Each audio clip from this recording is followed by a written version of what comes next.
آپ نے جو ہے ویڈیو دیکھی ہوں گی، آپ کے پاس نیوز دیکھ رہے ہوں گے تو آپ کے پاس آ رہا ہوگا کہ ترکی میں زلزلہ آیا. معلوم ہے سب کو؟ معلوم نہیں، سب کو معلوم ہے. معلوم اس کو ہوگا جو آدمی کسی کا درد کو اپنا درد سمجھے گا. وہ ایسی ویڈیو ہے کہ ایک کچا دل کا انسان ان ویڈیو کو دیکھ نہیں سکتا. جب ان ویڈیو کو دیکھتا ہے تو آنکھوں میں ایسے آنسو آ جاتے ہیں کہ ایک باپ اپنے بچوں کو اس طرح لے کے یوں، اور اس کے اوپر چھت گری تو باپ نے، چھت کتنی پریشر کی ہوتی ہے، تو باپ نے اتنی طاقت لگائی کہ وہ بچے کو بچا لے. یہاں پر 48 گھنٹے کے بعد جب ملبے کو ہٹایا تو بچہ زندہ تھا اور باپ فوت ہو چکا تھا. تو وہ زلزلہ. اب دیکھو ہمیں نا قیامت کا بڑا شوق ہے. جس آدمی کو دیکھو یہ قیامت کی نشانی ہے، یہ قیامت کی نشانی ہے، تو حضور سے جو آدمی پوچھتا تھا، جو بھی آدمی حضور سے پوچھتا تھا یا رسول اللہ قیامت کب آئے گی، تو حضور کے پاس ایک ہی جواب تھا. حضور بولتے تھے یہ بتا پہلے تو نے قیامت کی تیاری کیا کی ہے. کوئی قیامت کی تیاری کی ہے تو لوگ شرمندہ ہو جاتے تھے. تو اب بھی لوگ کہیں بھی زلزلہ آتا ہو، یہ قیامت کی نشانی ہے، قیامت کی. سب سے پہلے تو ان لوگوں کے لیے دعا کریں. یہ بات چھوڑے، پہلے ان کے تذکروں کو چھوڑے، پہلے ان کے لیے دعا کریں. اگر ہو سکتا ہے تو مدد کرنے کا تو ان کی مدد کریں کسی طرح. اگر کسی بھی طرح ان کی مدد نہیں کر سکتے تو کم سے کم دعاؤں کے ذریعے تو مدد کر سکتے ہیں. کتنی بار ہم نے دعا کی اپنے بھائیوں کے لیے. اور دوسرے کی پریشانی میں خوش ہونا نہیں ہے. ہو سکتا ہے کوئی پریشانی ہمارے اوپر بھی آ سکتی ہے، اس لیے حضور نے فرمایا کہ تم کسی کی پریشانی پر خوش نہ ہو سکتا ہے کہ وہ اس پریشانی نجات پا جائے اور وہ پریشانی تمہارے اوپر آ جائے. جب تمہارے اوپر وہ پریشانی آئے گی اور وہ ہنسے گا تو تمہیں کیسا لگے گا. اس لیے کسی کی پریشانی پہ ہنسنا نہیں چاہیے، نہ تذکرہ کرنا چاہیے. اللہ تبارک و تعالیٰ سے دعا کرنی چاہیے، اللہ ترکی کے تمام مسلمانوں مدد فرما. آمین بولے آپ. اللہ تبارک و تعالیٰ ان کو صحت عطا فرما. جو بچ گئے ہیں ان کو صبر عطا فرما. جو لوگ شہید ہو گئے ہیں یا اللہ ان کو جو ہے ان کے درجات کو بلند فرما. اور جو ان کے پیچھے رہ گئے ہیں ان کو صبر جمیل عطا فرما. اور جو لوگ زخمی ہیں ان کو اللہ تبارک و تعالیٰ جلد سے جلد صحت عطا فرمائے. اور جو لوگ ابھی زخمی ہیں اسپتالوں میں ہیں ان لوگوں پر اللہ تبارک و تعالیٰ اپنا رحم اور کرم فرمائے. دیکھو صرف جو زلزلہ آیا نا، صرف 40 سیکنڈ کا زلزلہ آیا. کتنی 40 سیکنڈ کا زلزلہ آیا اور صبح میں 4 بجے زلزلہ آیا. اس لیے حضور نے فرمایا کہ نا روزانہ جب آدمی سوتا ہے تو توبہ کر کے سو. روزانہ آدمی سونا توبہ کر کے سونا. وہ لوگ بھی رات میں خوشی خوشی سوئے تھے، بیوی ساتھ میں تھی، بچے ساتھ، اور سب ساتھ میں تھے. ان کو معلوم میں نہیں تھا، لیکن صبح کے 4 بجے زلزلہ آیا. صرف 40 سیکنڈ کا زلزلہ آیا جس میں 1700 عمارتیں منہدم ہو گئی. 1700 بلڈنگ، ہر ایک بلڈنگ 10 فلور کی ہے. 1700 بلڈنگ گر گئی اور ہر ایک بلڈنگ 10 فلور کی ہے، جس میں اب تک کم سے کم 20-30 ہزار لوگ جو ہے وہ مر چکے ہیں. لاکھوں تو آدمی گھائل ہے. اور ابھی کتنے مرے ہیں ابھی پوری تعداد بھی نہیں. ابھی تو ملبے کو ہٹایا جا رہا ہے. بھائی 10 فلور کی بلڈنگ جب گرے گی تو اس کو ہٹانے میں بھی 10-15 دن لگیں گے. جو لوگوں کو نکالا جا رہا ہے اب تک 30-40 ہزار لوگ ایسے ہیں جو مر چکے ہیں. تو ہمیں بھی چاہیے کہ رات کو جب سوئے تو اللہ تبارک و تعالیٰ سے دعا کر کے سوئے، توبہ کر کے سوئے. ان لوگوں کو اتنا وقت بھی نہیں تھا کہ وہ گھر سے باہر، تو اپنے سامنے گرتے ہوئے دیکھ رہے ہیں لیکن اتنا وقت بھی نہیں گھر سے باہر نکل جائے. بلڈنگیں ایسے گر رہی ہیں جیسے کاغذ کے ٹکڑے گرتے ہیں، کاغذ کے ٹکڑے کی طرح. اور زلزلے کی دعا حضور صلی اللہ علیہ وسلم نے تو 1400 سال پہلے زلزلے کی دعا بتائی ہے کہ اس زلزلے کی دعا کو پڑھو، اللہ تبارک و تعالیٰ تمہاری زلزلوں سے حفاظت فرمائیں گے. کیا کریم آقا ہے ہمارے، کیا مشفق اور مہربان نبی ہے ہمارے. تو حضور صلی اللہ علیہ وسلم نے ارشاد فرمایا اللہم انی اعوذ بعظمتک ان اغتال من تحتی. یا اللہ میں پناہ چاہتا ہوں دب کے مر جانے سے، میں دب کر مر جانے سے، گھروں کو گر جانے سے، دیواروں کو گر جانے سے، اور زلزلے سے میں پناہ چاہتا ہوں. اللہم انی اعوذ بعظمتک ان اغتال من تحتی. یہ دعا بتائیے. تو اس دعا کو پڑھتے رہیں تاکہ ہمارے اوپر وہ عذاب نہ آئے. تو اس دعا کو یاد کر لیں سب. اور دیکھو ہر چیز کو نا ہم ہر چیز کو یہ سوچتے ہیں بھائی زلزلہ جب آتا جب گناہ ہوتے ہیں، زلزلہ جب آتا جب گناہ ہوتا ہے. ہر چیز کو ہم گناہ سے جوڑ رہے ہیں. بھائی یہاں کون سے ولی ہیں ہندوستان؟ ہم کون سے ولی ہیں؟ ایسی جیسے یہاں پر دونوں طرح کے لوگ موجود ہیں، ایسے ہی ترکی میں بھی دونوں طرح کے لوگ موجود ہیں.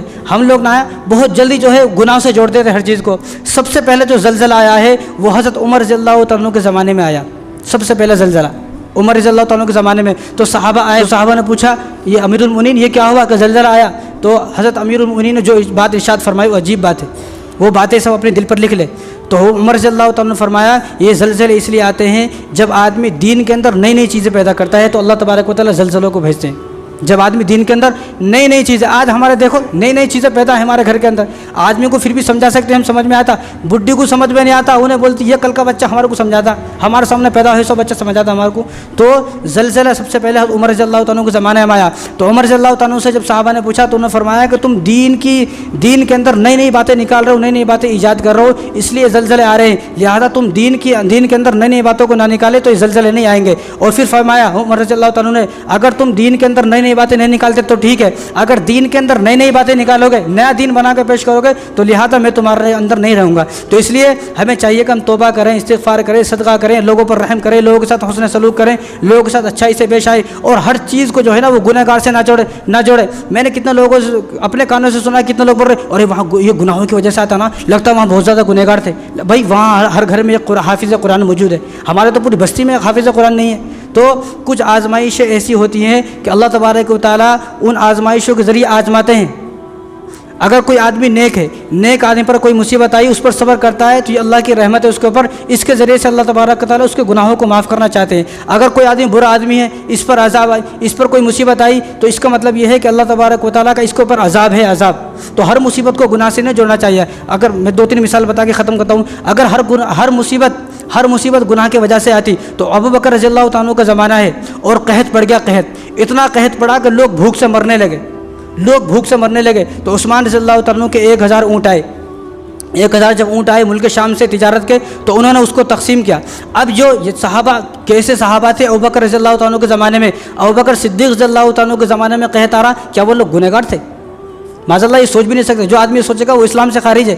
اور عمر رضی اللہ تعالیٰ کے زمانے لے لیا آپ، عمر رضی اللہ تعالیٰ کے زمانے میں طاعون کی بیماری پھیلی۔ جب طاعون کی بیماری پھیلی، اس طاعون کی بیماری میں 25,000 لوگ شہید ہوئے، 25,000 لوگوں کا انتقال ہوا۔ وہ 25,000 میں سے 20,000 تو صحابہ تھے اور 5,000 تابعین تھے۔ کیا یہ صحابہ گنہگار تھے؟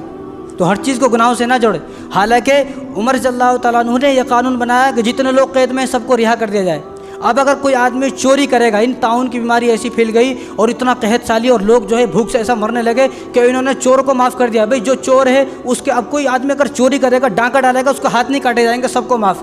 جو جیل میں ہے سب کو رہا کر دو، قید میں ہے سب کو رہا کر دو، کسی پہ قرضہ ہے سب کو معاف کر دیا، سب کو ختم، سارے معاملات صاف کر دیے۔ بھئی اتنا خطرناک وہ آیا طاعون کی بیماری، 25,000 صحابہ جس میں سے 20,000 صحابہ اور 5,000 تابعین تھے۔ یہ لوگ کیا گنہگار تھے؟ یہ لوگ گنہگار نہیں تھے۔ حضرت ایوب علیہ السلام تو نبی ہیں، 18 سال تک بیمار رہے، سب کو معلوم ہے کہ ایوب علیہ السلام گنہگار تھے۔ تو ایسی بہت ساری مثالیں ہیں۔ تو بس یہ جو چیزیں زلزلے ہوتے ہیں اللہ تعالیٰ کی طرف سے، یہ اس لیے ہوتے ہیں کہ ہم اپنی اصلاح کریں، اپنی فکر کریں، اپنی آخرت کو جو ہے ہم اپنی آخرت کو سنواریں، آخرت کے لیے تیاری کریں۔ ایسا نہیں بھائی ہر چیز جو ہے یہ قیامت کی نشانی ہے، قیامت کی نشانی ہے۔ بھائی قیامت آ جاتی، تیری تو نماز ہی پوری نہیں ہوئی ابھی، قیامت آ جائے تو کیسا اللہ تعالیٰ کو منہ دکھاتا؟ تو یہ سب چیزوں کو چھوڑے، اپنی موت کو یاد کریں، اپنی اصلاح کی فکر کریں اور اپنی آخرت کی تیاری کریں۔ اور یہ جو کچھ ہوتی ہیں یہ اللہ تبارک و تعالیٰ اپنی قدرت کو دکھانا چاہتے ہیں، دیکھو میں ایسا بھی کر سکتا ہوں۔ کہیں تمہارے اوپر ایسا نہ ہو جائے تو اللہ تبارک و تعالیٰ سے توبہ کرے تو اللہ تعالیٰ کو وہ لوگ محبوب ہوں گے۔ اگر کہیں ایسا آیا تو ایسا نہیں کہ بھائی وہ گنہگار تھے، اللہ تعالیٰ ان سے محبت کرتے ہوں گے، اللہ تعالیٰ ان کو سب کو اپنے پاس بلانا چاہتے ہوں گے، تو اس وجہ سے اللہ تعالیٰ کی طرف سے یہ جو ہے زلزلہ آ گیا ہو۔ لیکن دعا کرنا چاہیے، آدمی کو یہ نہ سوچے ہاں بھائی میرے اوپر بھی زلزلہ ہے میں بھی مر جاؤں، ایسا نہیں، بلکہ دعا کرنی چاہیے، آدمی کو توبہ کرنی چاہیے۔ اور یہ زلزلے کی دعا ہے، حضور صلی اللہ علیہ وسلم نے ارشاد فرمایا، یہ نسائی شریف کی روایت ہے، حضور صلی اللہ علیہ وسلم نے ارشاد فرمایا کہ جو آدمی اس دعا کو پڑھتا رہتا ہے تو اللہ تبارک و تعالیٰ زلزلہ آ بھی جائے گا تو اس کا کچھ بگڑے گا نہیں۔ تو اس دعا کو ہر آدمی یاد کر لے، اللہم انی اعوذ بعظمتک ان اغتال من تحتی۔ اتنی چھوٹی دعا یاد کرو تو یاد ہو جاتا۔ اللہ تعالیٰ ہم سب کو انہی باتوں پر عمل کرنے کی توفیق عطا فرمائے۔ وما علینا الا البلاغ۔